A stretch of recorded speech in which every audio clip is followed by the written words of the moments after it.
My family spent my $100,000 trust fund and they still want me to forgive them. I'm the youngest of 3 siblings. My parents own a grocery store that's been in our family for generations, passed down through my dad's side. When my grandparents passed away, they left each of us, me and my 2 sisters, a $100,000 college trust fund. It was meant to help us build our futures. Both my sisters blew through their money before they even finished college. They dropped out, became single moms, and eventually started working for my parents at the store. Between the 2 of them, they have 3 daughters, my nieces, who are now 10, 8, and 7. I was different. I never wanted to work at the family store. Throughout high school, I worked summers and after-school hours as a landscaper. By the time I graduated, I had saved about $20,000 of my own money. When I got accepted into college with a partial scholarship, I was thrilled. My plan was simple: use my scholarship and my savings, add in my trust fund, and graduate debt-free, maybe even buy my own home by the time I turned 22. So, like my sisters did when they turned 18, I asked my parents to hand over control of my trust fund. That's when they told me, "We'll talk about it at dinner tonight."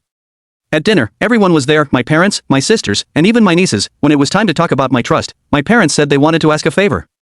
They asked if I'd consider waiting 2 more years before accessing it. When I asked why, my mom said they'd had to use some of the money to help cover my niece's medical and living expenses, and to pay off a lawsuit one of my sisters got from a DUI. I asked, how much of my trust is left? My mom said, about $5,000. They had spent $95,000, and none of it had gone to me. My dad said, "We just need you to think about your family and understand that we need your help." And I remember saying, "Isn't it great how everyone benefited from my money, except me?"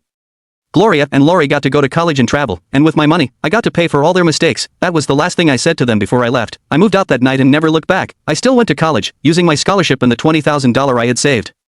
Over time, I built my own landscaping business, started with just me, and now I employ 6 guys.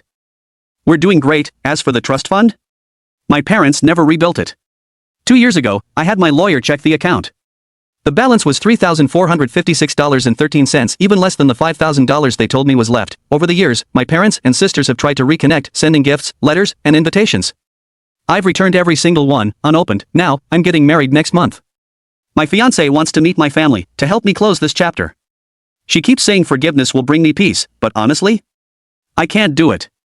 I can't move on from something like that, not when the people who took everything from me still act like it was no big deal. So, Reddit.